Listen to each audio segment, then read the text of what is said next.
ब्रह्मानन्दं परमसुखदं केवलं ज्ञानमूर्तिं द्वन्द्वातीतं गगनसदृशं तत्त्वमस्यादिलक्ष्यम् एकं नित्यं विमलमचलम् सर्वधी साक्षिभूतं भावातीतं त्रिगुणरहितं सद्गुरुं तं नमामि। आप सभी को नमस्कार। धर्मधारा के सत्संग श्रृंखला में मैं तनुजा ठाकुर आपका हार्दिक स्वागत करती हूँ। हमारे श्री गुरु एवं वैदिक उपासना पीठ के प्रेरणा स्रोत परात्पर गुरु परम पूज्य डॉक्टर जयंत बालाजी आठवले एवं हमारे आराध्य देव भगवान शिव के चरणों में वंदन कर आज का सत्संग आरंभ करती हूँ। आज का विषय है बच्चों के मन पर नाम जप का संस्कार कैसे अंकित करें। मुंबई की श्रीमती सोनाली भारंबे ने आज के विषय से संबंधित एक प्रश्न पूछा है। उनका प्रश्न इस प्रकार है। फेसबुक पर मैं आपके लेखों को नियमित पढ़ती हूँ और मुझे उससे ही नामजप के विषय में जानकारी मिली है और मैंने उसे करना आरंभ भी कर दिया है। मेरी पुत्री 10 वर्ष की है। मैं यह जानना चाहती हूँ कि मैं अपनी पुत्री को कौन सा नामजप करने के लिए कहूँ और उसके मन में नामजप का संस्कार कैसे अंकित करूं। इस प्रश्न का उत्तर इस प्रकार है। जानकर आनंद हुआ कि आप स्वयं तो नामजप कर ही रही हैं और अपनी पुत्री पर भी नामजप का संस्कार अल्पायु में ही अंकित करना चाहती हैं। यथार्थ में बाल मन पर जितना शीघ्र नामजप का संस्कार अंकित कर दिया जाए उतना ही अच्छा होता है। पालकों ने अपने संतानों से कौन सा नामजप करवाना चाहिए, इस संबंध में अध्यात्म शास्त्र क्या कहता है, यह जान लेते हैं। सर्वश्रेष्ठ तो यह होगा कि यदि आपको अपने कुलदेवता का नाम ज्ञात है तो उसे वही नामजप करने के लिए कहें। यदि कुलदेवता का नाम नहीं ज्ञात है तो उसे श्री कुलदेवताय नमः जप करने के लिए कहें। यदि आप किसी संप्रदाय से संबंध रखते हैं तो भी प्रयास करें कि जब तक उसे संप्रदाय अनुसार गुरुमंत्र ना मिल जाए तब तक उसे अपने कुलदेवता का ही नाम जप करना चाहिए। यदि आपको यह स्वीकार्य नहीं होता तो अपने संप्रदाय अनुसार अपने आराध्य देवता का नाम जप पुत्री को करने के लिए कह सकते हैं। यदि घर में पितृदोष हो तो पुत्री को प्रतिदिन आधे घंटे के लिए श्री गुरुदेव दत्त का जप करने के लिए कहें।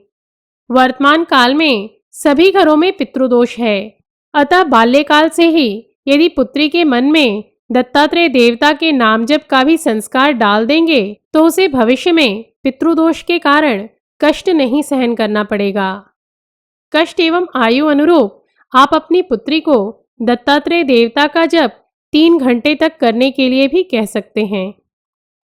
वर्तमान काल में अनेक बच्चों को भिन्न प्रकार के आध्यात्मिक कष्ट हो रहे हैं, जैसे भोजन ना करना या अपने आयु अनुसार अत्यधिक भोजन करना, डर लगना, हठ करना, बार बार कोई ना कोई कारण से अस्वस्थ हो जाना, पढ़ाई में एकाग्रता ना होना, परीक्षा के समय घबराहट होना, विषय ज्ञात होते हुए भी परीक्षा में उसे ना लिख पाना, क्रोध करना, 4 वर्ष की अधिक आयु होने पर भी रात्रि में बिछावन में मूत्र त्याग कर देना, बाल्यकाल में ही असाध्य एवं वंशानुगत रोग हो जाना इत्यादि। यदि आपकी पुत्री में इस प्रकार के कोई कष्ट हैं तो उसे 1 वर्ष तक श्री गुरुदेव दत्त ओम नमः शिवाय यह जप करने के लिए कहें। इसे 2 मंत्र ना मानकर एक ही मंत्र माने एवं एक मंत्र के उपरांत दूसरा मंत्र इस प्रकार से करने के लिए कहें और इसे प्रतिदिन उससे 1 पृष्ठ अपनी अभ्यास पुस्तिका में लिखवाएं एवं बैठकर 15 मिनट जप करने के लिए कहें। यदि वह यह दोनों ही प्रयास नहीं कर पाती हो तो समझ लें कि आध्यात्मिक कष्ट की तीव्रता अधिक है, अतः उसके सो जाने के उपरांत प्रतिदिन प्रातःकाल एवं रात्रि के समय 15 मिनट उसके सिर पर हाथ रखकर जप करें और यह प्रक्रिया तब तक करती रहें जब तक वह स्वयं प्रेरित होकर नाम जप लिखना एवं करना आरंभ ना कर दे। जब आप उसे विद्यालय भेजने हेतु तैयार कर रही हैं, तब भी यदि आप उसे यह जप अपने साथ साथ बोलकर करने के लिए कहेंगी, तो भी उसके मन में नाम जप का संस्कार निर्माण होगा एवं उसे नियमित जप आरंभ करने में सहायता होगी। साथ ही यदि आध्यात्मिक कष्ट का प्रमाण अधिक हो, तो प्रत्येक मंगलवार एवं शनिवार उसकी दृष्टि उतारें। दृष्टि कैसी उतारनी है, इस हेतु YouTube पर सनातन संस्था नजर उतारना यह लिखकर उस विधि को देखें एवं उसी प्रकार से दृष्टि उतारने का प्रयास करें।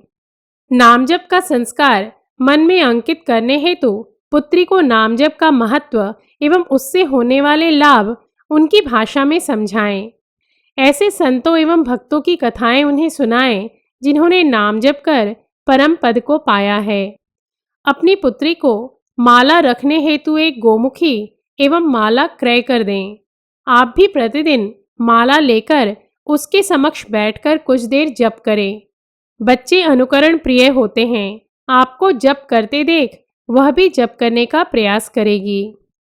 घर में संतवाणी में नाम जप की ध्वनि चक्रिका चलाएं। इसे आप हमसे प्राप्त कर सकते हैं। यदि आपके घर के निकट किसी संत द्वारा या आध्यात्मिक संस्था द्वारा बाल संस्कार वर्ग चलाया जाता हो, तो उसमें अपनी पुत्री को प्रत्येक सप्ताह भेजें।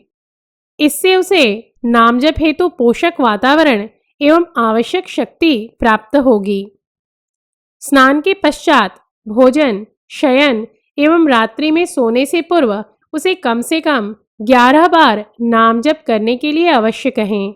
उसके कक्ष में नामजप की पट्टियां लगाएं। नामजप की सात्विक पट्टी भी हमारे पास उपलब्ध है। यदि आप वह नहीं मंगवा सकती हैं, तो संगणक अर्थात कंप्यूटर से उसका प्रिंट निकालकर या हाथ से सुंदर अक्षर में लिखकर उसे लगाएं। नामजप कभी भी किया जा सकता है, यह बात उसके मन में अंकित करें। आज जो हमने आपको ये छोटे छोटे प्रयास बताए हैं, उसे करने से आपकी पुत्री के मन पर नामजप के संस्कार अवश्य अंकित होंगे।